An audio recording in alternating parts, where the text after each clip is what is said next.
Une production des studios Bass. Ce hors-série est une présentation de NextDrive, un réseau d'ateliers pour une nouvelle génération de véhicules. Confiez l'entretien et la réparation de votre VE à des techniciens certifiés et propulsés par NAPA.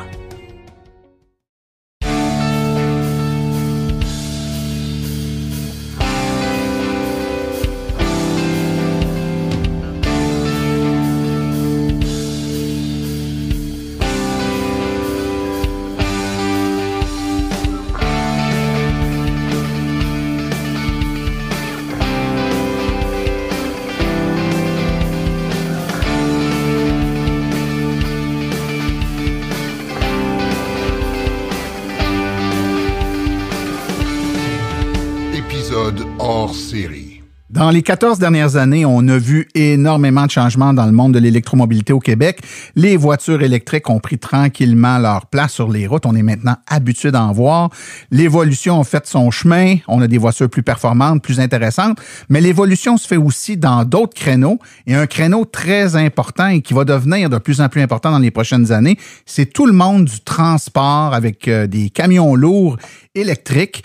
Et justement, aujourd'hui, pour parler de ça, mais particulièrement d'un projet fort intéressant qu'ils ont mené, on a ici une personne de l'Institut du véhicule innovant. Charles, bonjour Charles. Salut Martin. Écoute, présente-toi qui tu es, qu'est-ce que tu fais à l'Institut du véhicule innovant et qu'est-ce que l'Institut du véhicule innovant? Avec plaisir. Premièrement, avant toute chose, je veux vraiment te remercier, Martin. Merci beaucoup de m'accueillir, de nous accueillir, de me faire une place, là, de nous offrir une super belle tribune pour parler d'un projet qui est vraiment super inspirant. C'est très excitant pour nous. Tu vas le sentir, tes auditeurs aussi. Là, c'est vraiment quelque chose qu'on est fiers d'avoir réalisé. Oui, puis vous l'avez fait avec beaucoup de dynamisme. Génial. Beaucoup de dynamisme. Venant de toi, je suis très content d'entendre dire. Moi, c'est Charles Trudel, je suis ingénieur mécanique, je suis le chef du groupe Applications technologiques de l'Institut du véhicule innovant. On est un centre d'innovation et de recherche appliquée à Saint-Jérôme pour tout ce qui touche l'innovation dans le domaine des véhicules. Tout ce qui touche des objectifs de rendre le transport plus vert, plus sécuritaire ou plus efficace, ça nous intéresse. Ça fait 25 ans que ça existe, l'Institut du véhicule innovant, sous différents noms. On a porté plein de gros projets très connus au Québec dans le domaine de l'électrification. C'est ce qui a fait notre renommée. Puis là, maintenant, aujourd'hui, on est là pour parler ensemble du projet flotte rechargeable camion lourd. À la base, l'IVI aide les entreprises à innover, à développer des véhicules, des bornes, du logiciel, vraiment à peu près tout ce qui touche l'innovation dans le véhicule. Mais notre mission, c'est aussi d'aider des adoptants, des entreprises, des organisations, des villes, des gouvernements qui pourraient adopter des nouvelles technologies innovantes. On les aide via des projets de déploiement ou de sensibilisation comme celui-là qu'on va discuter, à mieux adopter les nouvelles technologies. Tu aurais beau avoir la meilleure technologie du monde, super bien développée, qui est parfaitement adaptée à un marché. Si les gens la comprennent mal, il va y avoir des enjeux, ça va rester tabletté. T'sais. Et on le sait que dans le monde du transport électrique, il n'y a rien comme essayer pour... On dit souvent, une voiture électrique, l'essayer, c'est l'adopter. Le parallèle peut probablement se faire aussi avec le camion lourd. Puis c'est un peu cette talle-là, parce que vous avez eu des projets dans le passé, vous avez fait essayer des voitures à des entreprises. Vous avez commencé, comme on dit, par les différentes étapes. Et là, on est rendu au monde du camion lourd. On le sait comme pas trop, il y en a-tu pas des camions? Certains en ont vu sur les routes. On sait qu'ils commencent à en avoir, mais est-ce qu'il y en a vraiment en grande quantité? Ça ressemble à quoi le portrait du camion lourd au Québec au moment où on se parle? Tu as mis le doigt, je vais répondre à ta question, mais tu as vraiment mis le doigt sur l'enjeu qu'on visait à répondre. Les gens se demandent, c'est quoi les camions lourds électriques? C'est quoi les modèles? Combien ça coûte? Est-ce qu'il y en a? Est-ce qu'on peut en acheter? À qui ça marche? Ça marche-tu? Ça fonctionne-tu? Ça marche-tu? C'est-tu rentable? C'est-tu propre? C'est-tu vrai que c'est propre? Ouais. Toutes ces questions-là, c'est ça qu'on visait à répondre avec le projet. Mais le contexte pour ta question présentement, c'est qu'au Québec, on a un terreau fertile pour les camions lourds électriques. Tous les éléments sont là, vraiment. On a notre énergie qui vient d'Hydro-Québec est issue à 99% de sources renouvelables. Il y a plusieurs subventions, des subventions à l'achat sur les camions lourds, des subventions à l'achat et à l'installation sur les bornes de recharge, les études pour les projets pilotes, la faisabilité, l'accompagnement, la consultation, la télématique, tout ça, c'est admissible à des subventions. Il y a énormément d'aide pour aider. Ouais. Le contexte est là et le timing aussi. Là. Et présentement, on a compté tantôt, juste avant l'enregistrement, les plus récentes statistiques, on avait un peu plus que 200 camions lourds électriques au Québec présentement en circulation. Quand on a commencé le projet, je vais en parler un peu plus tard, là, mais quand on a commencé le projet en 2021, il y en avait moins que 10. Donc, il y a une belle courbe là, présentement. Ça augmente à vitesse grand V, effectivement. Il y a quand même des cibles fédérales hein, en lien avec les véhicules lourds. Est-ce qu'ils sont toujours là, ces objectifs-là, ou c'est flou? Ils sont là. Il y a des cibles, comme à peu près tout. Toutes les cibles d'adoption, ça passe avant d'être un peu plus ferme par des objectifs un peu plus mous. Puis quand je dis un peu plus mou, c'est qu'effectivement, quelqu'un, comme des gens comme nous, là, qui sommes très intéressés et dans le domaine, on peut aller trouver qu'effectivement, il y a une cible au niveau fédéral de 414 000 camions lourds électriques sur les routes d'ici une date lointaine. Là, je crois que c'est 2030. Ouais. Cependant, c'est creux. Là. C'est creux dans des projets ou des pages web. Là. On n'est pas vraiment dans une cible qui est très publicité. De toute façon, au Québec, on embarque généralement assez bien dans ces projets-là, puis la démonstration par la pratique fait en sorte que le mouvement se met en place, puis les chiffres, on les atteint, ou en tout cas, généralement, quand tout est là, on réussit à atteindre des statistiques qui sont quand même intéressantes. Mais là, justement, pour aider et que le mouvement se fasse, il faut que les gens puissent essayer. C'était quoi les objectifs? Pourquoi vous avez focusé sur un projet de démonstration? Tu as commencé à en parler tantôt, c'est le contexte. On a commencé ce projet-là, on l'a écrit en 2020, on l'a déposé au ministère qui est notre bailleur de fonds, le ministère de l'Environnement, la lutte au changement climatique, la faune et les parcs, le MELCCFP. Ouais. Donc, on a déposé le projet en 2020, on l'a démarré au printemps 2021. Puis, dès le début, là, on visait à répondre aux questions des gens parce que les gestionnaires de flotte, c'est ceux qui font généralement les achats des camions lourds électriques dans les parcs de véhicules. On les appelle les gestionnaires de flotte. C'est un métier, une expertise en soi. Ils se font souvent dire par la direction, let's go, on sauve des GES, on a un plan quinquennal, on s'enligne vers ça, achète-nous des véhicules électriques. Et là, lui, il est un peu entre l'arbre et l'écorce. Il se demande justement, ça va-tu marcher chez nous? Combien ça coûte? Je connais pas ça. La recharge, c'est compliqué. Ça paraît compliqué d'installer des bornes. Dans certains cas, ça l'est. Dans certains cas, ça ne l'est pas. Mais donc, nous, on voulait offrir une solution, une réponse, en fait, à toutes ces questions-là. On voulait offrir un projet qui permettait d'expérimenter des camions lourds électriques en conditions réelles. On voulait offrir un projet qui était gratuit pour l'industrie, de A à Z, là, vraiment.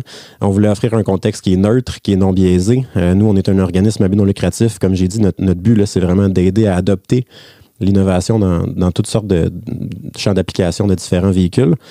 Et donc, c'est ça, c'est dans ce contexte-là que nous, on n'a pas de parti pris là, envers un fabricant ou envers un autre.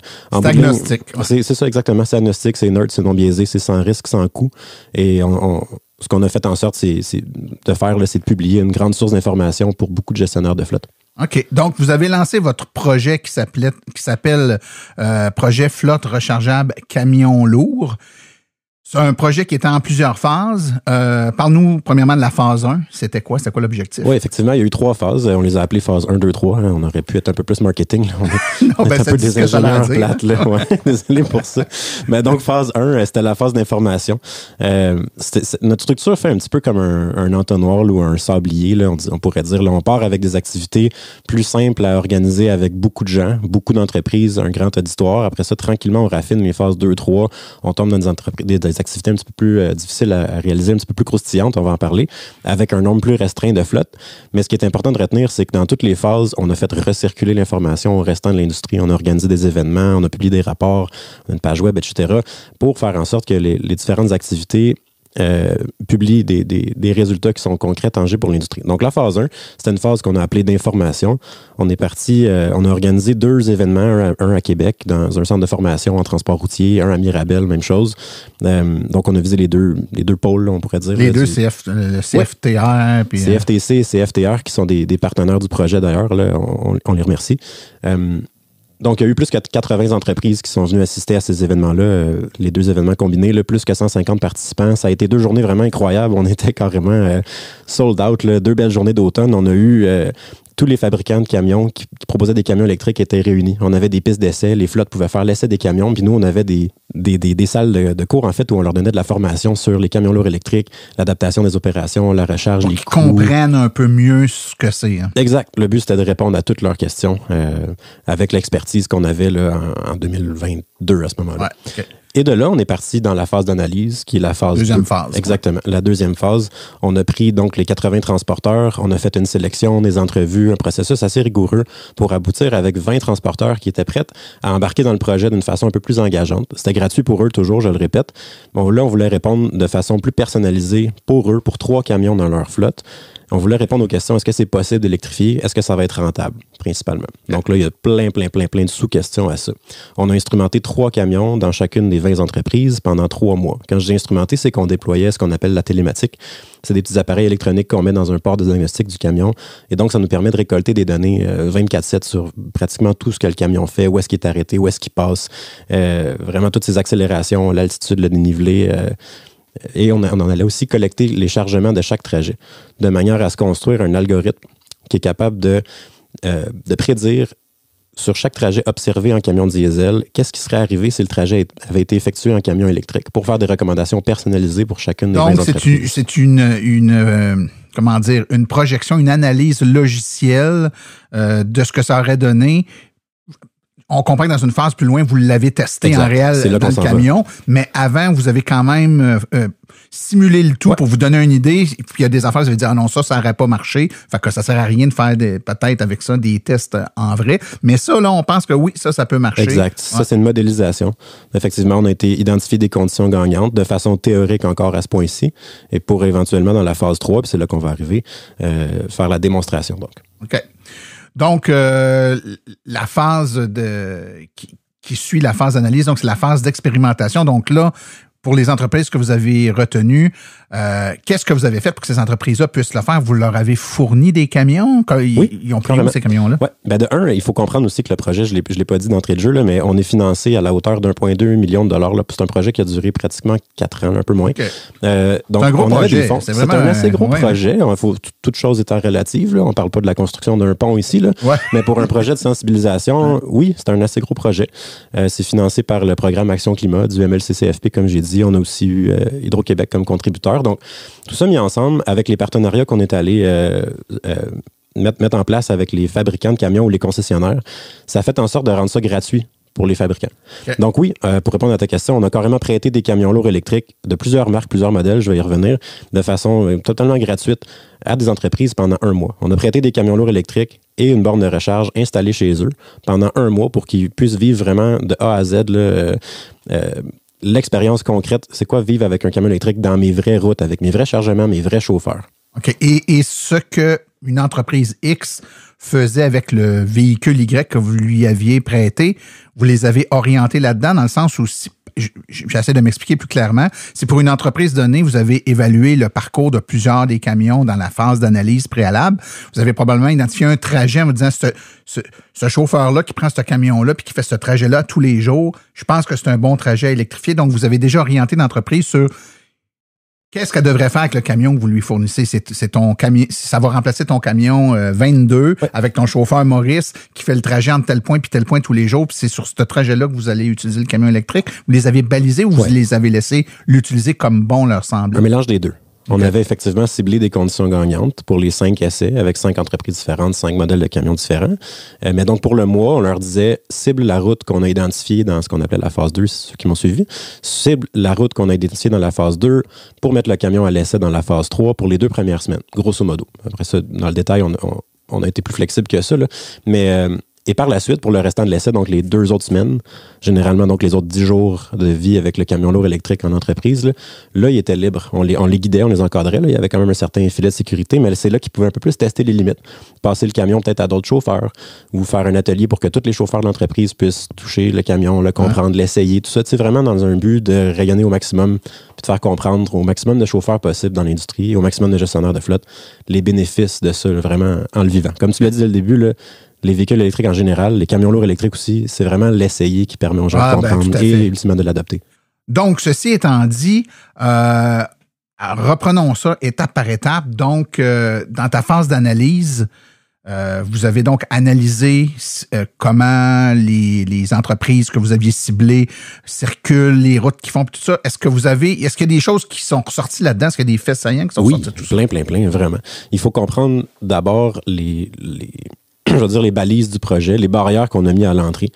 Depuis le début, on dit camion lourd électrique. C'est effectivement ça qu'on visait, mais plus dans le détail, là, c'était des camions de classe 6 à 8. Si les gens, ton auditoire là, est peut-être moins familier avec le transport lourd, un camion des classes ça va jusqu'à 8. Là, donc, 8 étant plus pesant que 6, évidemment. Là. Ça, c'est des classes en fonction du poids du Exactement. véhicule. Des classes en fonction du poids total en chargement qu'on appelle combiné, le plein. Le poids nominal brut du véhicule ou le poids nominal brut en chargement combiné. Là, le tracteur et la remorque et son chargement.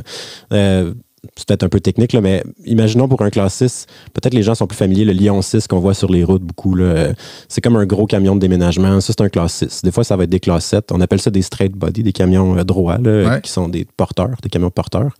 Et d'habitude, bien qu'il y ait des classes 8 porteurs, d'habitude, un classe 8, ça va être un semi-remorque. Ouais, avec une grosse boîte, 53 pieds. Là, exactement, avec une remorque 2 essieux, 3 essieux, 4 essieux. Là, il y en a une variété. Là, on pourra rentrer dans ces détails-là si ça t'intéresse. Mais donc, c'était classe 6 à 8. On visait des applications, des flottes qui opèrent des camions qui reviennent à un seul dépôt la nuit. On appelle ça dans le jargon return to base. Là, les camions reviennent donc pour faire dodo à un entrepôt. Donc, il n'y a pas d'opération 24/7 typiquement chez nos participants.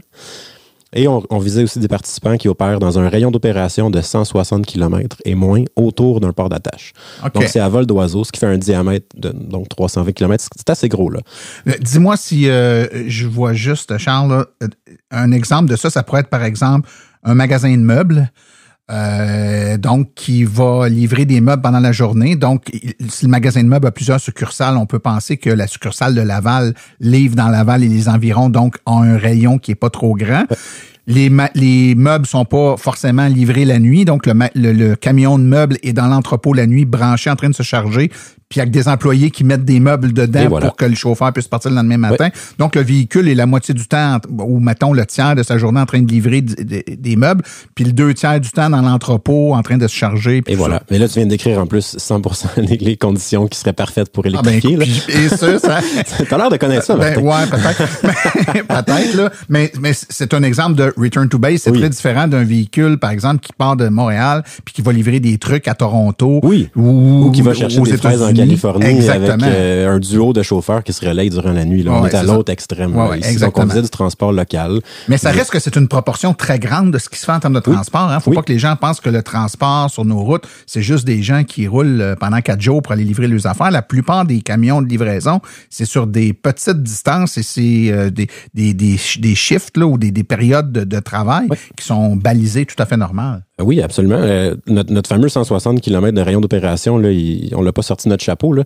C'est la limite pour être classé transport local. En dessous de ça, on est classé transport local. Et il y en a 44% des propriétaires exploitants de véhicules lourds du Québec qui sont enregistrés, qui opèrent sur du transport local. Okay. Donc, on visait quand même une bonne cible. Il y avait beaucoup de gens là, qui répondaient à ces critères-là. Et donc, avec la phase d'analyse, si vous m'avez suivi, on avait 20 entreprises, que je disais il y a quelques minutes, 3 camions par entreprise, donc 60 camions au total. Ouais. Et ça a roulé ces essais-là où on a instrumenté les camions diesel pour comprendre le portrait de l'industrie dans le but de modéliser, là, de décembre 2022 à août 2023. Donc, c'était une longue période. On a eu un hiver et on a eu un total de 818 000 km. Il y a eu 28 000 routes qui ont été parcourues, presque 16 000 heures de trajet. C'est l'équivalent à 665 jours de conduite. Donc, notre échantillon, c'est seulement, entre guillemets, 60 camions, mais le fait qu'on les a instrumentés longtemps, on était capable de prendre un bon pouls de ce que les camions diesel font. Donc, c'était notre base pour cerner après ça des conditions gagnantes pour l'électrification. Quand tu dis prendre le pouls, si c'était mon médecin, je comprendrais ce que tu veux dire par prendre le pouls. Là, on parle de camions. Donc, concrètement, qu'est-ce que vous mesuriez? Tu as parlé de télématique, donc d'un bidule électronique qui va mesurer un paquet de trucs du camion. On se doute que vous mesurez là où il va. Donc, il y a un GPS là-dedans, puis vous voyez les routes qu'il fait. Mais vous avez mesuré quoi, outre le chemin parcouru? On s'est servi de la télématique comme un instrument de collecte de données. Ensuite, on a tout traité nous-mêmes là, dans des algorithmes qu'on a montés à partir de rien là, à travers les années du projet. Là. Mais donc, on allait récolter avec la télématique les distances, comme tu as dit, les tracés, les vitesses, mais aussi les accélérations, les montées, les descentes. Là, on allait s'interfacer avec un système qui donne les élévations. On avait les heures, les emplacements des arrêts, parce que c'est important pour la recharge. C'est les arrêts qui se transforment en recharge éventuellement. Et ce qui était très difficile du projet, c'était d'aller chercher les chargements de chaque trajet pour comprendre l'impact de la masse. On va y revenir. Un camion qui livre, je sais pas moi, Cascade qui livre un chargement de papier hygiénique, Puis, je sais pas moi, la Labatt qui livre des caisses de bière en C'est pas vitre, pareil, hein? c'est pas le même poids. Non. Mais même la même flotte, le même camion peut livrer des chargements qui sont complètement différents d'une heure à l'autre de la journée. Ouais. Fait que c'est pour ça qu'il fallait qu'on aille l'isoler trajet par trajet. Ensuite, on allait comprendre aussi leur consommation d'énergie en litres, en litres au 100 de diesel là, brûlé. Ce qui n'est pas une mesure directe de combien d'énergie électrique va être nécessaire dans la batterie, là. Cependant, c'était comme ça qu'on établissait notre baseline pour établir les GES qui allaient être sauvés, en allant chercher leur vraie consommation diesel. C'était comme ça qu'on allait chercher leur coût d'opération aussi de camions diesel. On avait les températures et avec tout ça, on a aussi calculé donc la rentabilité des camions électriques et on modélisait l'impact au niveau de la réduction des gaz à effet de serre aussi. Puis toutes ces mesures-là avaient visé un objectif, en fait, là, très précis, qui était quoi? De savoir ça prend quoi comme camion, ça prend quoi comme batterie là-dedans pour être capable de faire la job. Si on bascule de diesel à batterie, ça va nous prendre quoi comme camion pour être capable de faire la job? Ça va prendre quoi comme camion, quoi comme taille de batterie? Est-ce que le camion existe aujourd'hui? Est-ce qu'il existe bientôt? Nous, on était très, très pragmatiques. Quand on fait des recommandations, c'est que, puis qu'on dit que c'est électrifiable, ça marche là. C'est là ou horizon 0-2 ans. OK. Gros maximum. OK. Ouais. Excellent. Justement, parle-nous donc de l'information sur les camions que vous avez. Les camions diesel, donc avec le début des paramètres les paramètres que j'ai commencé à expliquer là, au niveau des classes puis du retour à la base, etc., là, on s'est rendu compte que même avec tous ces critères-là, qui étaient quand même on pourrait dire sévères, là, on avait 44 camions tracteurs, 16 camions porteurs, donc 44 classe 8 et 16 camions classe 6 ou 7 porteurs. On s'est rendu compte que malgré tous les critères qu'on avait mis à l'entrée, il y avait quand même une énorme disparité dans les applications. Il y a des gens qui roulent très, très, très pesants. Il y en a qui roulent très légers. On avait des camions tracteurs qui roulent avec des masses totales maximum de 16 000 kilos, ce qui fait grosso modo, là, je veux dire 35 000 livres. Là. Je fais pas de mathématiques en public d'habitude, mais là, je viens d'en faire, là, j'ai brisé ma règle. Alors que le camion, généralement, là, avec une remorque 2 essieux, peut rouler jusqu'à 80 000 livres. Donc, on avait du très léger, on avait du très lourd, trop lourd pour électrifier. On avait des gros rouleurs, des petits rouleurs, des gens qui font beaucoup d'autoroutes, des gens qui en font jamais. Donc, on avait vraiment une grande variété. Ça a été un des premiers constats. OK, excellent. Et outre le poids de ce qui traîne, j'imagine que vous avez établi des balises en termes vous avez dit déjà qu'il fallait que ce soit des camions qui reviennent à l'entrepôt le soir avec des rayons, 160 km. T'as dit tantôt, quand vous avez mesuré les distances parcourues, est-ce que ça variait beaucoup ou c'était assez? On a été surpris. Au niveau des porteurs, c'était plus homogène. On avait des camions porteurs qui allaient parcourir autour de 150 km par jour, 165 km, je me rappelle, c'était notre médiane. Mais au niveau des camions tracteurs, oh là là, malgré qu'on ait mis un rayon d'opération de 160 km, nous, on s'était dit, ça va être des relativement petits rouleurs. Non, on s'était trompé. Des fois, il y a des tannants, mais c'est pas des tannants, c'est leur manière d'opérer. Là. Malgré qu'ils restent dans un rayon d'opération comme ça de 160 km et moins du port d'attache, ils trouvaient quand même le moyen de rouler 700-800 km par jour. On a été assez surpris de voir ça. Beaucoup de déplacements à l'intérieur de ce cercle-là. Oui, t'en avais qui roulaient 24/7. Il y en a qui se sont faufilés malgré nos critères là, dans le projet. Là. OK. En termes de consommation maintenant de diesel de ces véhicules-là, ça c'est super le fun pour l'auditoire. Là. Ceux qui sont moins familiers avec le transport lourd, là, peut-être vous le savez pas, là, un porteur, là, ça va consommer environ, nous on a mesuré là, 30 litres au 100. Et un tracteur dans notre échantillon avec nos conditions que j'ai décrites plus tôt, là, c'est 44 litres au 100. Ça consomme pas mal. Et donc, il y a des bons gains GES à aller faire. Le diesel étant relativement polluant, c'est relativement facile de trouver quelque chose de mieux pour l'environnement.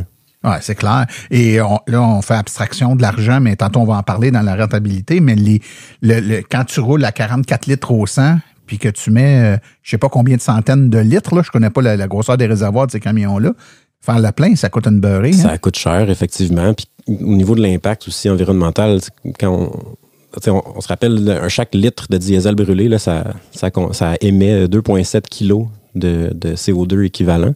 C'est assez gros. Sur une base annuelle, un camion lourd, tel que ceux dans notre projet, là, ça va émettre au pot d'échappement les mêmes émissions que 19 véhicules légers. Wow, OK. Ouais. Quand même important. Si on arrondit, c'est comme 1 pour 20. Fait que si on remplace un camion électrique, un camion diesel sur la route par un électrique, c'est comme si on venait de sauver 20 véhicules légers. Ouais.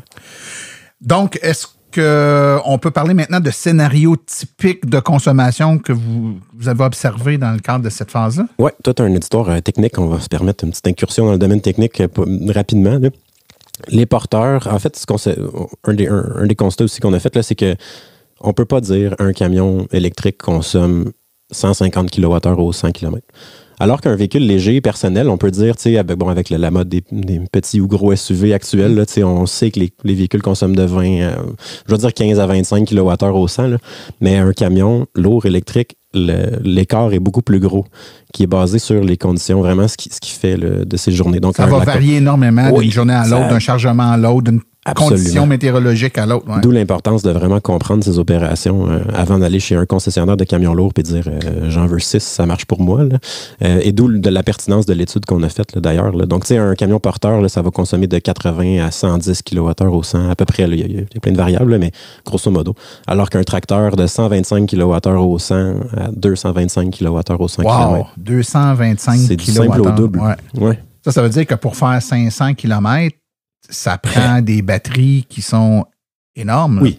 Ouais. Les camions lourds électriques ont des batteries, je vais dire, de 250 kWh environ jusqu'à, comme je disais, l'horizon 0-2 ans, de façon réaliste, là, 650 kWh, excluant le Tesla Semi, là, que je ne considère pas disponible présentement dans un horizon 0-2 ans chez nous. Il est intéressant sur papier dans les fêtes. Oui, il est très cool. J'ai eu la chance de m'asseoir dedans à Las Vegas en mai. Là.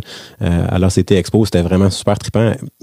Personne ne pouvait répondre à la question quand est-ce que ça s'en vient au Québec, là, évidemment. On verra. On verra. Plus que 2 ans, ça serait ma prédiction.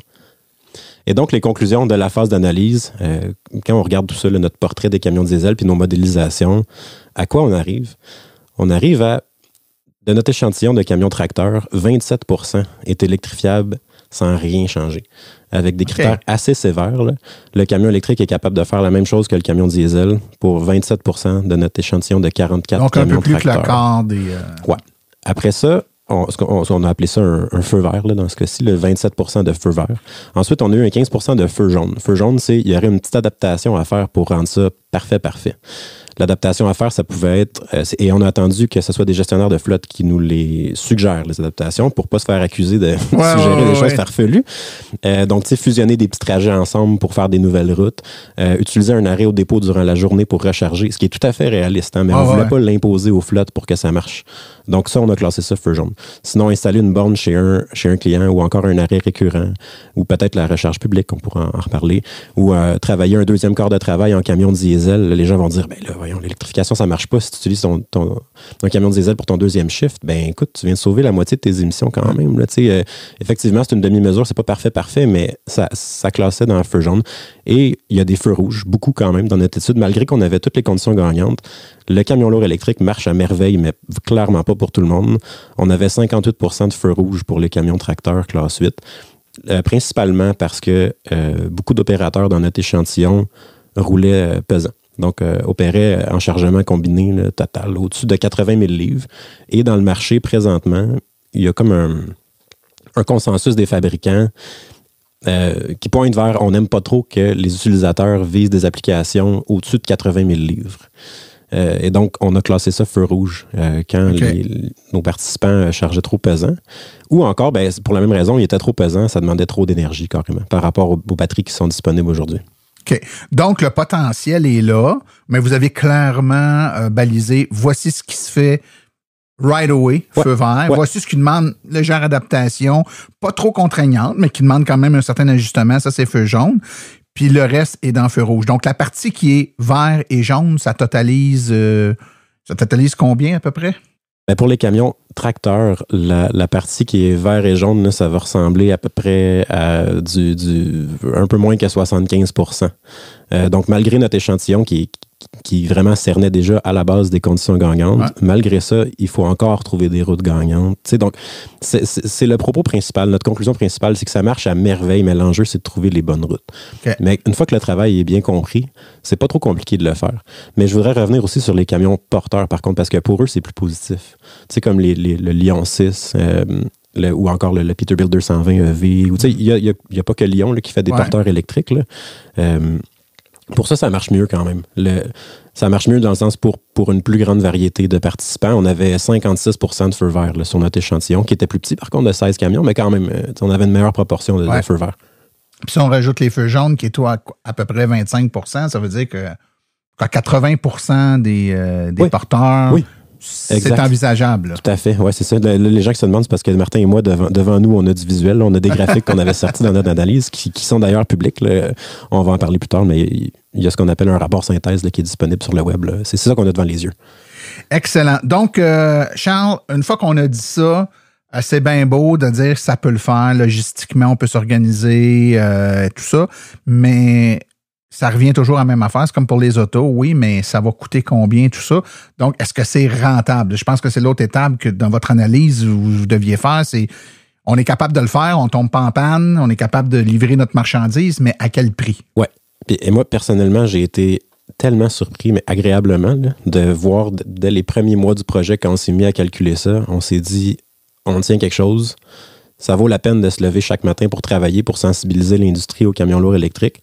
Parce que, de un, ça sauve pour de vrai beaucoup de GES de façon significative et c'est rentable. Beaucoup. Quand c'est bien fait, là, c'est étonnant. Puis, tu sais, c'est rare là, que, tu sais, mettons, chez nous, je change les fenêtres. Là. Pour des fenêtres plus éco-énergétiques, je vais avoir une petite subvention, mais je m'attends là, que ça soit un petit peu plus cher. Puis, c'est correct. T'sais. Ça va être plus cher, ça va être plus propre, ça va sauver l'énergie, mais ça va coûter plus cher à l'achat. Le camion électrique, là, c'est justement quand les conditions gagnantes sont là, ça marche sur toute la ligne. C'est rentable à la hauteur de 25%. On a calculé des cas personnalisés pour chacune de nos flottes, chacun des 60 camions. Là. Mais sur un scénario typique d'un camion tracteur qui roule, et encore là, on a pris une hypothèse très conservatrice, là, 40 000 km par année, ce qui n'est pas beaucoup et facilement atteignable. Sur 8 ans, qui est la durée de vie dans la flotte, là, la durée de mise en service moyenne de notre échantillon, le camion électrique va dégager des bénéfices de 119 000 par rapport à un camion diesel. Ça, c'est tout compris. Au Québec, oui. Incluant les 4 subventions. 2 subventions à l'achat du camion, 2 subventions à l'achat de la borne, à l'installation de la borne, mais tu sais, vraiment tout compris. Là. Borne achetée, implantée, l'énergie, le diesel, la maintenance. La seule chose qu'on ne considérait pas dans notre étude comparative là, des coûts totaux d'opération entre le camion diesel et l'électrique, c'est les assurances. Les assurances, ça peut vraiment être une curveball. On l'a appris un peu à nos dépens dans le projet. Là. Il y a des flottes chez qui avoir un camion électrique va avoir un impact majeur sur les primes d'assurance. Puis il y en a d'autres, ça ne va pas faire une différence du tout. C'est un peu comme les particuliers, c'est propre à l'historique de l'entreprise, etc. Oui, c'est un domaine que moi, je connais un peu moins personnellement, mais ce qu'on a constaté, là, notre équipe, là, c'est vraiment, ça peut être du simple au double d'un impact d'une flotte à l'autre. Donc, il y avait tellement une grande variation qu'on a choisi de même pas prendre d'hypothèse à quel point on n'était pas capable d'en poser une qui serait bonne là, et générique pour tous. Là. Donc, on exclut les assurances, mais à part ça, tout ce qui rentre dans les coûts d'opération d'un camion diesel et électrique rentre dans notre modèle qui permet de générer justement le scénario typique que j'ai décrit, qui est des bénéfices de 119 000 sur 8 ans. Au total, rouler un camion électrique diesel sur 8 ans, dans notre scénario typique encore, ça coûte 475 000 donc environ 1,50 par kilomètre. Et un camion électrique, 1,11 par kilomètre pour un 350 000 et le camion électrique et sa borne, comme je disais, deviennent rentables en 2 années encore environ, 2,23 années, 90 000 kilos. Et concrètement, là, en conditions réelles, si on compare l'électricité au diesel, ça coûte combien moins cher si on regarde juste la source d'énergie? Ça peut coûter, on a vu nous-mêmes là, dans nos expérimentations de la phase de démonstration que c'était entre 38 et 75 % moins cher l'électricité que le diesel. Là, il y en a qui vont dire que l'écart est immense. Oui, ça rejoint le point qu'il faut que ça soit bien réfléchi, bien fait, il faut que les conditions gagnantes soient là. Mais il y a clairement des bénéfices là, en termes d'énergie. Ce qui est intéressant de savoir, c'est qu'un camion lourd électrique, grosso modo, là, va coûter pas loin d'un demi-million de dollars là, quand même, avant subvention, à peu près 550 000 $. Un camion diesel de nos jours, là, post-pandémie, là, ça coûte à peu près 200 000 $. Donc, il y a un gros écart. Il y a beaucoup de subventions qui ramènent l'écart à camions et bornes installés à 75 000 $ de surcoût. C'est pas grand-chose. Donc, en fait, pour une flotte, il faut qu'elle trouve une manière de retrouver son 75 000 $, dépendamment, 6 ans, 8 ans, 10 ans, la durée de mise en service du camion dans la flotte.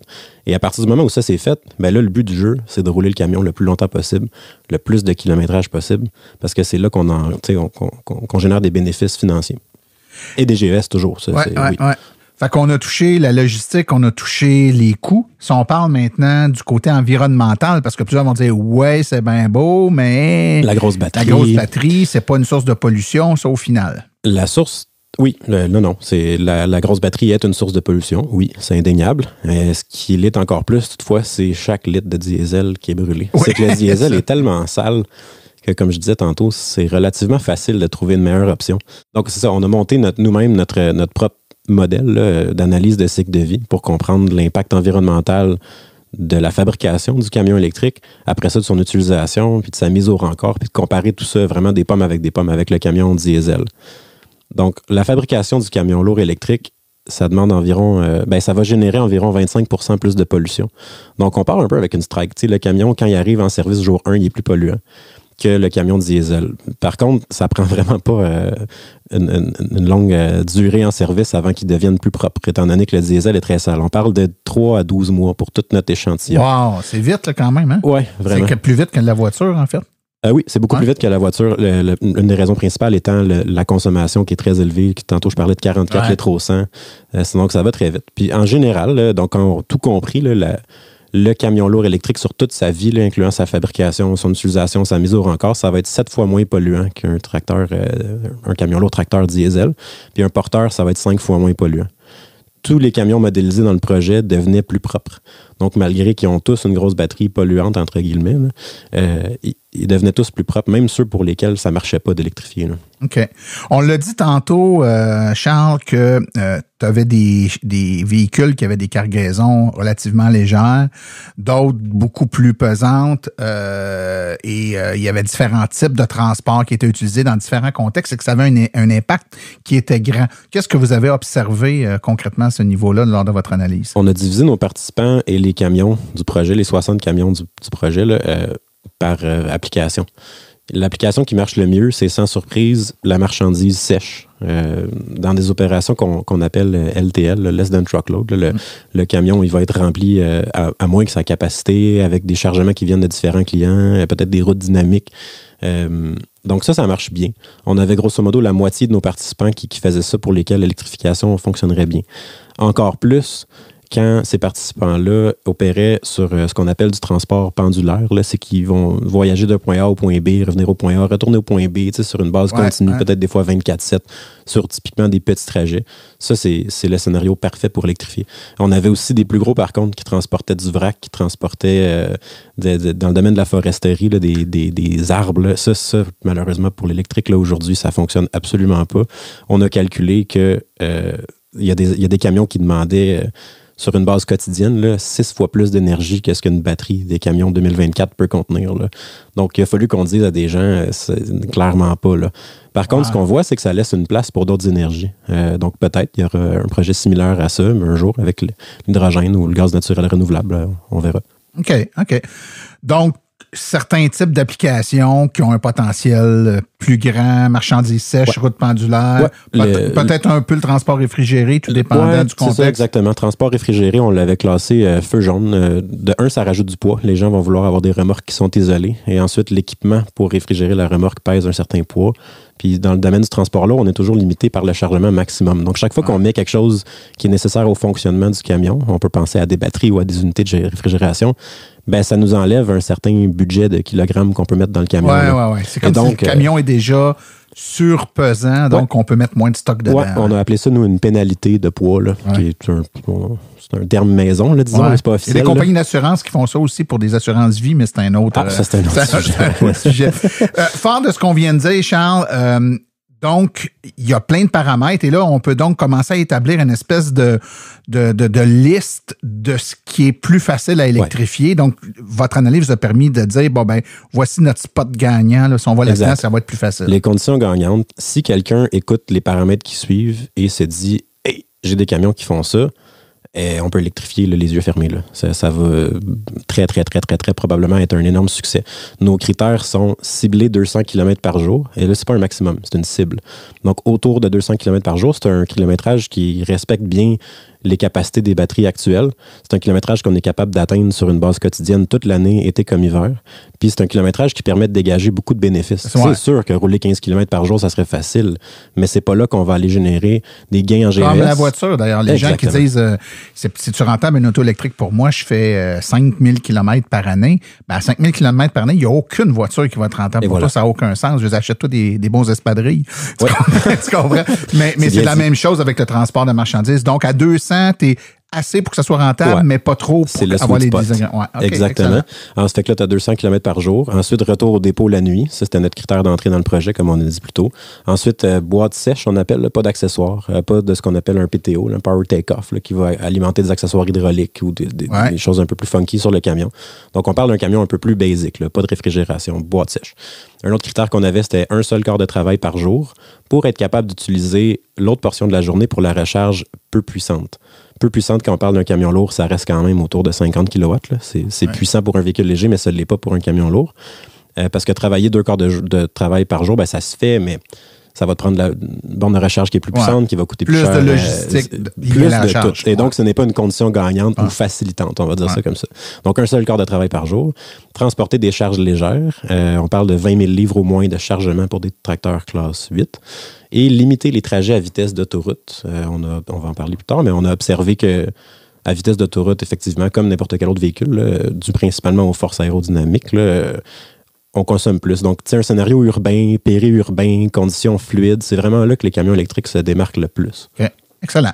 Écoute, le temps file, puis moi, je veux qu'on parle des résultats, parce que votre phase de résultats, c'est ça qui est intéressant. Donc, vous avez testé la patente? On a testé la patente. Une fois qu'on avait identifié donc les conditions gagnantes, on a choisi 5 participants qui ont des opérations variées, des profils variés, qui viennent de différents endroits au Québec. On avait des fabricants de camions partenaires du projet différents. On avait Peterbilt, Kenworth, Freightliner, Volvo, Lyon. Il y en avait plusieurs. Là. Donc, on a pu mettre différents camions à l'essai dans différentes conditions. Pendant 5 mois? Pendant 1 mois chaque. Donc, au total, 5 mois, effectivement. Okay. 5 fois 1 mois. Okay. Donc, un petit rappel de ce qui était la phase de démonstration. Là, on a prêté donc les camions sur une base gratuite, là, 100% gratuit pour le participant. Un camion lourd électrique qui était approprié pour des opérations qu'on avait déjà pré-ciblées. On a installé une BRCC, une borne de recharge rapide, une borne de recharge à courant continu de 50 kW, une collecte de données 24/7, une collecte des données d'appréciation des chauffeurs sur une base quotidienne. Ça, c'est intéressant aussi. C'est là. Très intéressant de prendre ça, il n'y a pas un bidule électronique pour ça. Il faut parler avec ça a été notre système maison là, qu'on a déployé. Puis c'est vraiment important de prendre le feedback des chauffeurs tout de suite après son shift. Souvent, là, il était encore assis dans la cabine puis il répondait à notre sondage en ligne. Là. Okay. Dans le fond, on a mis un code QR là, dans les tableaux de bord. Là, puis à chaque fois que les chauffeurs finissaient un shift, c'était obligé. Ils devaient remplir 5 questions vraiment rapides. Là. Est-ce qu'aujourd'hui, le camion électrique était adéquat pour moi? Puis le commentaire positif, négatif, etc. Là. Puis à chaud. Si tu leur demandes après 1 mois comment ils ont trouvé ça, probablement que la mémoire va retenir là ou les anecdotes qui sont les pires ou les meilleures et c'est tout. Mais si tu leur demandes à chaque jour, « Hey, aujourd'hui, tu as trouvé ça comment? Hey, puis aujourd'hui, ça nous fait des données. » On transforme quelque chose qui ne se mesure pas en quelque chose qui se mesure. Ouais. Avez-vous pris le temps de coacher un peu vos Au début, ça venait avec comme une demi-journée là, où est-ce qu'on allait coacher les gestionnaires, la flotte. On avait le concessionnaire qui était là aussi, qui faisait la présentation du camion. Les gens pouvaient l'essayer. Vraiment, c'était dans un contexte où tout est compris, là, vraiment clé en main. On minimisait là, sur le plus de facettes qu'on pouvait le risque technologique. Okay. Et à la fin des essais aussi, on réinvitait toute l'industrie. C'était gratuit. Tout le monde pouvait venir entendre les conclusions de la bouche des chauffeurs et des gestionnaires de flotte. Le premier essai, on l'a fait chez Internor, là, qui était pas loin de chez nous à Saint-Jérôme, pas loin de l'Institut du véhicule innovant. Et donc, c'est ça, à la fin du mois d'essai, on a fait un atelier chez Internor. On a dit aux autres transporteurs, si ça vous dérange pas trop de venir chez le compétiteur, venez-vous-en. On se met tous ensemble puis on parle avec le chauffeur. On partage. Comment ça s'est passé pour vrai. Là. C'est le fun des ingénieurs qui montent des graphiques, mais il n'y a rien qui parle autant qu'un chauffeur qui l'a essayé. Là, tout à fait. Et j'imagine là, que tu vas nous présenter certains résultats. Comment ça s'est passé? Justement, je peux commencer avec ça. Internor, ça a tellement bien été là, que honnêtement, ça en était presque plate. Là. C'était juste parfait. On avait ciblé des conditions parfaites. C'était l'été. On avait une route qui présentait des bénéfices là, modélisés là, qui étaient incroyables. C'était la route qui allait sauver le plus de GES sur la durée de vie du camion. Là. On avait calculé que pour eux, s'ils mettaient un camion électrique en service, ils allaient sauver 485 tonnes de GES. sur toute la durée de vie du camion. Donc, c'est assez impressionnant. C'est là qu'on a choisi de mettre ça en service. Là. Donc, c'était un camion Freightliner qui a une batterie attachée à votre sucre de 375 kWh utilisable. Ceux qui sont familiers avec ça, c'est de la grosse batterie. Oui. Et donc là, eux, ils roulaient 185 km par jour, stable. Ils ont roulé 2500 km. Ça a vraiment bien été. Il y a une journée où ils ont fait 303 km, ils ont poussé un peu plus la machine. Ça a utilisé 78% de la batterie, là. Puis ce qu'on a vu, c'est la première fois qu'on était témoin de ce qu'on a appelé par après la contamination positive. C'est un terme un peu covidesque, là, désolé, mais c'est quand le chauffeur il aime tellement ça qu'il en parle au lunch, puis il en parle aux autres, puis lui-même, sans qu'on lui demande de faire quoi que ce soit, il commence à craquer les autres dans l'entreprise. Là, ils ont le goût de l'essayer eux autres aussi. Oui. Ça faisait longtemps qu'on entendait des trucs sur Internet ou des webinaires que les chauffeurs aiment vraiment ça, mais là, de le voir, c'était vraiment, vraiment cool. Ça nous a vraiment lancé dans une belle ambiance pour la suite. Donc après ça, l'automne est arrivé, l'automne 2023. Ouais. Exact, il y a un an. Et là, on a prêté un Peterbilt cette fois-là, 579 EV à Cascade Transport qui fait, sans surprise. Du papier? Oui, du transport dédié. C'est la division de transport de Cascade. Donc, ils vont transporter des gros rouleaux de matières premières. C'est pas le papier prêt à livrer au client, mais c'est un produit intermédiaire. Là. C'est relativement pesant, donc. C'est assez pesant, oui, exactement. Puis eux, ce qui était le fun, c'est que c'était une route pendulaire. Alors qu'Internord faisait du LTL sur l'autoroute dans le trafic en descendant à Montréal puis remontant à Saint-Jérôme. Mais là, Cascade, c'était du Candiac, rive-sud de Montréal, banlieue. Route régionale, 70 km/h, toute la journée, non-stop, sur 7 km aller-retour, jusqu'à 12 fois par jour. Là. Ils ont parcouru 1700 km. C'était l'automne, donc on a eu quand même une variation. On a eu des températures en dessous de 0 degré Celsius. Pour eux, par contre, tu sais que c'est pas que positif notre étude. Là. On est vraiment fiers de partager des choses positives, mais on est aussi vraiment fiers de montrer quand ça marchait moins. Et pour eux, Cascade, le baseline était assez difficile. Pour que le camion électrique surpasse le camion diesel, il faut qu'ils roulent 2 chiffres par jour chez Cascade. Sinon, ça ne fait pas de sens pour eux. Et dans ce cas-ci, il n'y a pas assez de distance, quoi? Ben, c'est que la borne qu'on a mis en service dans le projet, c'était une borne qu'on a achetée qui était de 50 kW, qu'on a implantée temporairement chez nos 5 participants de cette phase-là. Et pour des raisons logistiques, il a fallu qu'on l'implante à un endroit qui n'était pas ni le point A ni le point B du fameux pendule. C'était un point C où est-ce que le camion fait dodo la nuit après ses 2 shifts. Donc, on n'a pas été capable de tester le 2 shifts consécutifs. Et de toute façon, ça aurait pris une borne plus puissante à un point A ou à un point B. Et là, la rentabilité n'était pas au rendez-vous. Donc, bien que c'était le fun sur un shift, les chauffeurs ont adoré, le camion marchait à merveille. Il y avait des considérations budgétaires qui faisaient en sorte que pour eux, ça n'aurait pas été une sage décision au niveau financier. Là. OK. Donc, après ça, on a eu Lyon. Là, c'était l'hiver. C'était super trippant, enfin, de voir un camion en hiver, enfin, un produit québécois. On était super fiers. Là, qu'est-ce qui est arrivé? Poète, l'hiver le plus chaud depuis 80 ans. C'est drôle, c'est un peu ironique. Là. On fait un projet pour aller montrer des conditions gagnantes pour, en bout de ligne, réduire les gaz à effet de serre, mais guess what? Les effets des gaz à effet de serre nous arrivent en pleine face au moment même où on teste des solutions. Quand même ironique. Oui, mais c'est la vie, c'est notre réalité. Donc, on a eu du moins 15 degrés Celsius à 15 degrés Celsius en plein hiver. Là, c'était au mois de février. Ils ont roulé, c'était Smart Transport. On a prêté un camion Lyon 6. Lyon a prêté un camion, en fait. Nous, on était seulement l'intermédiaire là-dedans, là, à Smart Transport, qui, eux, étaient un feu rouge. Ça, c'est intéressant. Il était un feu rouge dans notre analyse préliminaire. Mais ils nous ont dit, mais même si on est un feu rouge, là, on est convaincus, on les comprend, tes conditions gagnantes, puis on peut faire de la place pour ça. On est capable d'en réassigner des routes, puis on n'a pas les conditions gagnantes quand on les observe, mais on est capable d'en créer. Donc, c'est dans ce contexte-là qu'on a prêté le camion.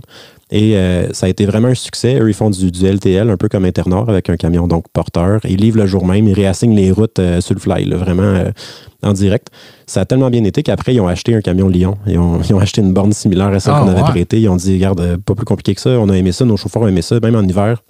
Et voilà, fling-flang, on est convaincus, on y va. Donc, votre feu rouge s'est révélé finalement un succès. Oui, d'où mon point qu'on était peut-être en bout de ligne un peu trop pessimiste, où on a voulu être très cartésien, puis quand on dit que c'est exact et ça marche. En bout de ligne, la vie fait en sorte qu'on peut faire de la place dans les opérations pour des camions électriques. Tout à fait. Ouais. Ensuite, on a eu Kenworth.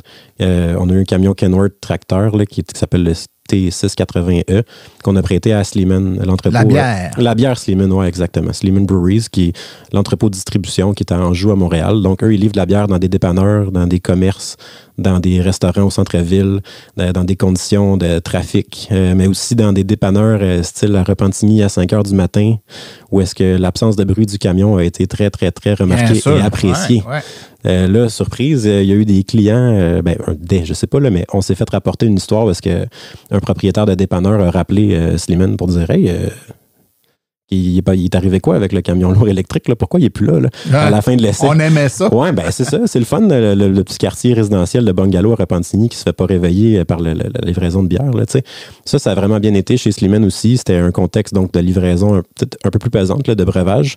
5 chauffeurs en un mois, 5 routes différentes. Ça a été le fun d'avoir une variété de chauffeurs alors que les autres entreprises souvent mettaient un champion ou quelqu'un qui était désigné pour le mois. Eux, ils ont fait le contraire. Ils ont dit, on va former beaucoup de chauffeurs, 5, et on va leur permettre à tous de toucher ça, puis d'essayer différentes conditions. Puis ça a été le fun de voir que c'était unanime. Là. Ils ont vraiment, vraiment tout aimé ça. Là. Après ça, Sleeman nous a demandé des chiffres plus détaillés. Ils ont challengé nos hypothèses au niveau financier pour amener ça à la direction. Et éventuellement, on va leur laisser la décision. Là. C'est à eux de la prendre, là, mais éventuellement monter un cas là, pour acheter un camion électrique. Excellent. Et le dernier essai, là, ça a été Québec. Là. C'était très, très montréalo-centrique là, jusque-là. On s'est dit, attends une minute, on va faire un peu de place à nos amis de la capitale. Et c'est plus coûteux là-bas aussi. Hein? Donc, on voulait tester ça dans le projet. On voulait tester 2 choses avec l'essai de Québec. Un porteur Peterbilt. 3 choses. Porteur Peterbilt, on voulait tester le dénivelé, les côtes qu'il y a à Québec. Puis, on voulait tester un haillon arrière aussi, un liftgate. Nous, on le sait, on a calculé les données. Un liftgate, ça consomme pratiquement rien. Mais l'industrie nous le demande. Les gens sont inquiets. Hey, moi, je lève une charge sur 1 mètre en arrière.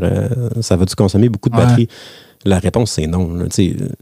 Déplacer un camion lourd sur une côte à Québec, là, c'est pas mal plus demandant en énergie que déplacer 600 livres sur 1 mètre de hauteur. Là, mais il n'y a rien comme l'essayer. T'sais.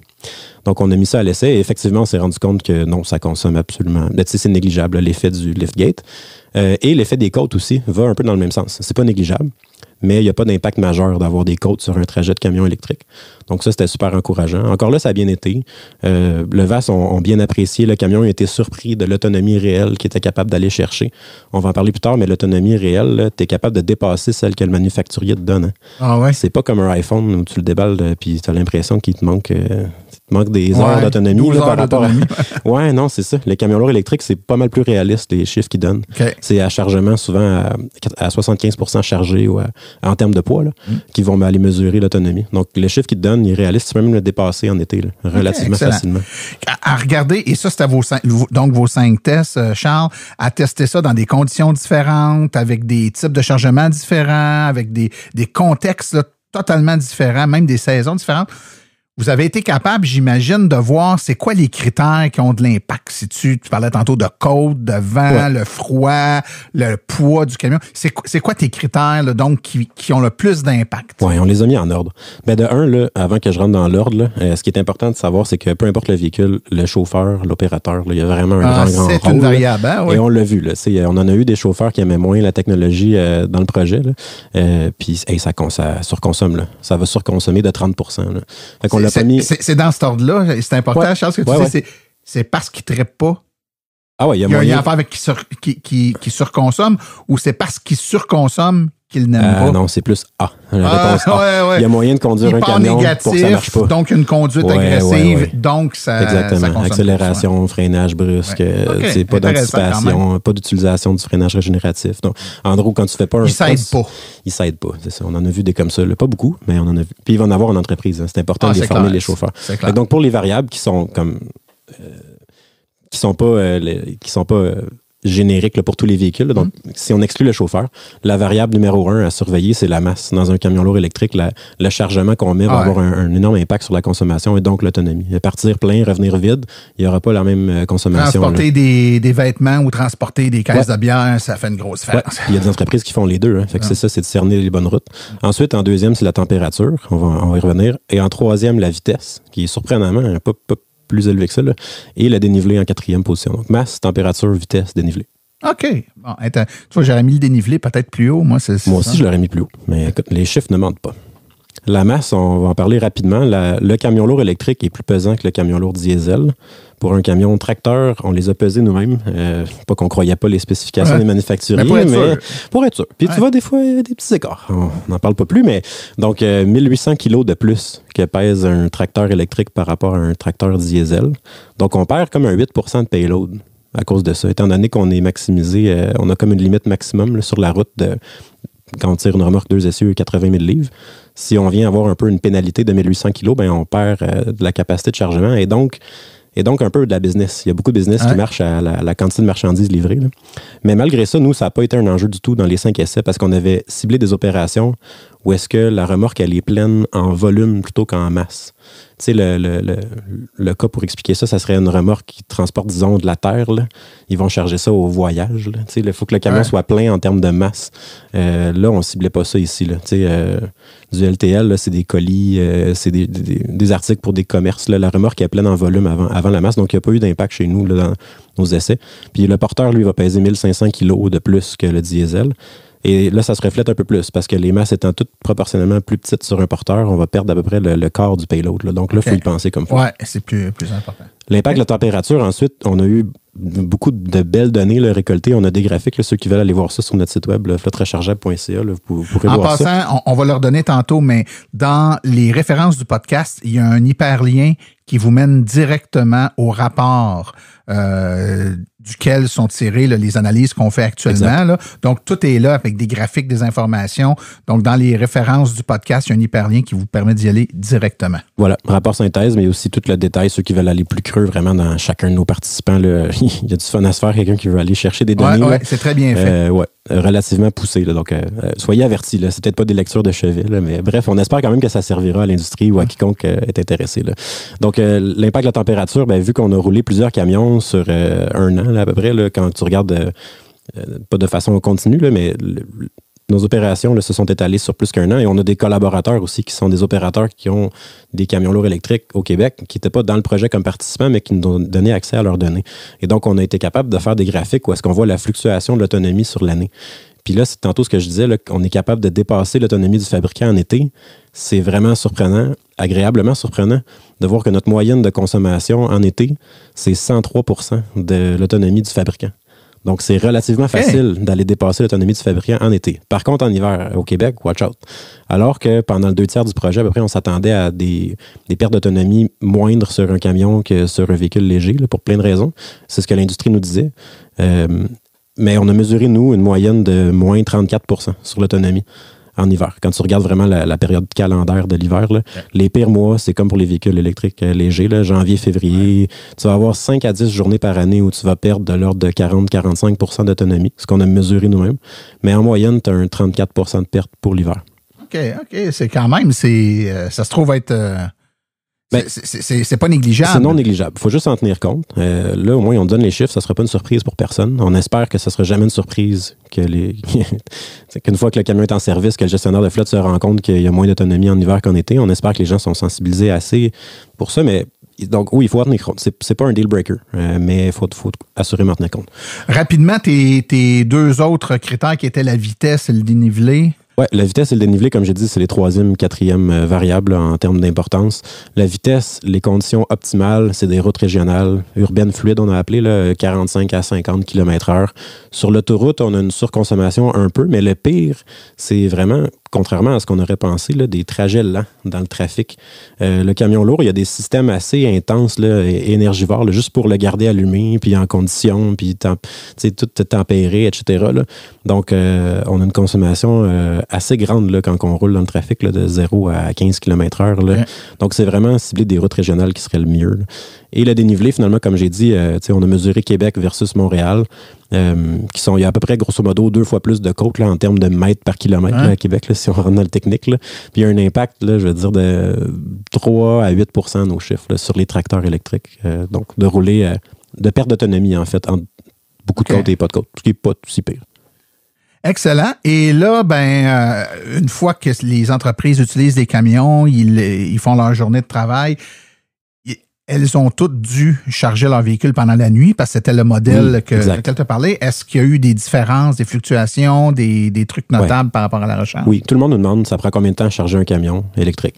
Tu dois te faire souvent te poser la question, Martin, ça prend combien de temps à charger? La question, il n'y a pas de bonne réponse à ça, là, ça dépend. Là, c'est ça la vraie réponse. Mais tu sais, la durée moyenne, on peut dire ça c'est une vraie réponse. La durée moyenne de nos recharges pour les 5 participants confondus, toutes variables confondues, etc., là, c'est 4 heures. Donc, 4 heures. Sur une borne de 50 kW. Oui, exactement. Sur une borne de 50 kW, qui est une borne rapide, je veux dire, de base là, pour un véhicule léger, là, un 50 kW, et qui est la borne rapide qu'on conseillerait par défaut à des flottes de camions lourds qui font dodo la nuit. Là. Donc, return to base. Ça ne sert à rien que ça se charge en 20 minutes. C'est de toute façon, le camion, il est au repos toute la nuit. Ouais. On sauve en termes de coûts d'infrastructure, de coûts d'électricité aussi, la puissance. Absolument. La haute puissance, ça coûte plus cher. Oui, c'est très intense. Là. Ça joue énormément dans la rentabilité globale du projet. Là. Donc, 50 kW, ça suffit amplement. Malgré que les camions soient capables de prendre 120, 150, 180 kW, le but, là, c'est vraiment d'y aller pour la plus basse puissance possible qui répond aux besoins. En se prenant une marge, en étant confortable, mais c'est ça. Ne pas surdimensionner l'infra de recharge, c'est critique. Oui, j'imagine. Ouais. Écoute, c'était très télématique, basé sur des données mesurées. Ouais. On l'a dit tantôt, il y a aussi, c'est le fun de s'asseoir dans une salle, dans le blanc des yeux, parler avec le chauffeur, récolter. C'est quoi les commentaires des chauffeurs? Ils ont-ils aimé ça? Ils n'ont pas aimé ça? C'est quoi globalement? Globalement, c'est incroyable comment on a presque l'air biaisé en donnant nos chiffres, là, mais 80, tu sais, tantôt j'ai expliqué notre méthodologie un peu. Là, chaque chauffeur devait répondre chaque jour à un petit sondage très rapide. Là, puis une des questions principales, c'était pour mon travail aujourd'hui, est-ce que le camion électrique était adéquat? Puis dans 93% des cas, on a eu de 8 à 10 sur 10. Donc, le monde sont vraiment, vraiment contents. Souvent, ils se prenaient une marge au début. Ils commençaient à 7 ou à 8 durant le mois. Puis là, tu sais, ils se prenaient une marge parce qu'ils savent pas. Là. Puis là, on voyait les résultats monter de jour en jour. On se disait, OK, c'est cool. Ils s'habituaient. Oui. Ils géraient mieux le camion, donc ils tiraient encore plus de bénéfices. Puis ce qui ressort, là, la conduite à une pédale, les chauffeurs adorent ça. Les camions qui ont un cruise control adaptatif, wow, automatique, tu sais, c'est vraiment doux. Il y en a qui ont rapporté vraiment ne pas se fatiguer dans le trafic, là, c'est tranquille. Pas d'odeur, moi je savais pas ça, mais un camionneur là, peut revenir avec des odeurs dans ses vêtements. Là, le soir, il y en a un qui a rapporté pas d'odeur, pour moi c'est un game changer, j'aurais pas pensé ça. Il y en a un qui nous a dit, là, c'est un peu cheesy peut-être, là, mais il l'a vraiment dit en direct quand on le filmait pour une capsule web. Il a dit, c'est comme avoir gagné le 649, avoir eu la chance de conduire ça. On trouvait ça drôle, mais quand tu ramènes ça dans son contexte, tu sais, dans son entreprise, il y a plein de chauffeurs. Puis à ce moment-là, il y en avait peut-être 70 des camions lourds électriques au Québec. Ouais. Fait que ce soit lui qui a été nommé pour en essayer un, il était tellement content. Là. Ah, ben c'est vraiment... Tu sais, puis souvent, les gens, c'est la perception qu'ils ont, c'est que le nœud, on va le pogner sa résistance des chauffeurs. Puis effectivement, il peut y en avoir qui vont résister. Non, il y en a. Mais ceux qui l'utilisent et qui font le test de bonne foi. Ouais. Hein, je pense que ils vont là, OK, on va lui donner une chance. On y va de bonne foi, puis ils ont vraiment l'intention de l'utiliser correctement puis de tirer leur propre conclusion plutôt que partir avec des a priori. Ouais. S'il y en a qui veulent faire des projets pilotes, là, la qualité numéro 1 là, des chauffeurs à mettre en place, là, c'est pas d'être gagné d'avance, là, c'est d'être capable de prendre des bonnes notes puis de rapporter une information qui est juste. Il n'y a rien de pire que quelqu'un qui dit 10 sur 10 tous les jours. Là, t'es aveugle, t'as pas vraiment tes bonnes données. Là. Ça prend quelqu'un qui rapporte l'info. Là. Charles, ça fait déjà un peu plus d'une heure qu'on parle. Je pense que c'est le moment de conclure. Si on tire les grandes lignes là, pour votre projet. Oui, les camions électriques sont viables pour plusieurs applications. On l'a dit, là, c'est propre, c'est rentable dans plusieurs cas. Les chauffeurs adorent ça. On peut sauver jusqu'à 463 tonnes de CO2 là, sur la durée de vie du camion. Donc, tu sais, ça marche. Mais l'enjeu, c'est de cibler les bonnes routes. La bonne nouvelle, c'est que ça va seulement aller en augmentant le nombre de bonnes routes. Les camions vont s'améliorer, il va y avoir plus d'autonomie, les batteries vont être plus denses, on va moins perdre de payload. Donc, c'est vraiment... C'est ça. C'est de trouver les bonnes routes, mais la technologie, elle est là, elle marche. Puis pour la mettre en service, ben il faut que les flottes embarquent. Il faut qu'ils achètent 1, 2, 3, 4 unités. Non, ça ne pourra pas tout faire dans chaque flotte, mais c'est de commencer à se tremper l'orteil là, puis de lancer des projets pilotes. On est là d'ailleurs, le petit plug, là, sur ceux qui veulent faire des projets pilotes, plus petits que ce qu'on présente aujourd'hui, mais pour encadrer un peu l'Institut du véhicule innovant est là pour vous accompagner. Oui, ça nous intéresse, ouais. Les retombées d'un projet comme ça, là, Charles, c'est y en a immense. eu Hein? à travers, Ça te fait voir avec ça, là? Oui, même ici au Québec, au Canada, à l'international. On a eu au total près de 200 participants d'entreprises de camionnage, 25 rapports techniques publiés, un rapport synthèse, des événements organisés. On en a fait 8 un peu partout au Québec, 5 capsules web sur YouTube. On a gagné des prix à l'Association québécoise du transport routier, coup de cœur du public, prix de développement durable. On a fait plus que 30 conférences, des panels, 45 articles. On a été appelé à parler aussi à l'international. J'ai eu des super questions très pointues sur le projet qui venaient de l'Italie, de la Norvège, de la Suède. On a fait parler nous jusqu'en Australie. Wow. Puis, quand on se compare, là, on est quand même pas pire au Québec. C'est extraordinaire. Puis je vous dirais là, que votre point culminant, c'est de passer à Silence on roule. Là. Là, je l'avais oublié, Martin. Vous êtes rendu dans le top du top. Écoute, Charles, c'est le temps qu'on avait pour parler de ce projet-là. Je trouve ça hyper intéressant. Moi, je veux rappeler aux gens qui veulent en savoir plus. On l'a dit, mais je vous le redis, il y a un hyperlien qui mène au rapport donc de ce projet-là qui est disponible dans les notes du podcast. En tout temps, les gens peuvent contacter l'Institut du véhicule innovant ou encore aller au www.flotterechargeable.ca, qui est un site web qui va vous donner plein d'informations sur ce qu'on a parlé aujourd'hui, mais sur aussi d'éventuels projets, parce que je vous connais, vous n'êtes pas le genre de s'asseoir sur ce projet-là puis ne plus en faire d'autres. Il y en a d'autres qui s'en viennent. Oui. Charles, ce fut un plaisir de t'avoir assisté aujourd'hui. Partagé, Martin, merci énormément. On se reparle. Dès que vous avez un autre projet, vous me levez un flag, on en parle. Merci. À bientôt. Bye.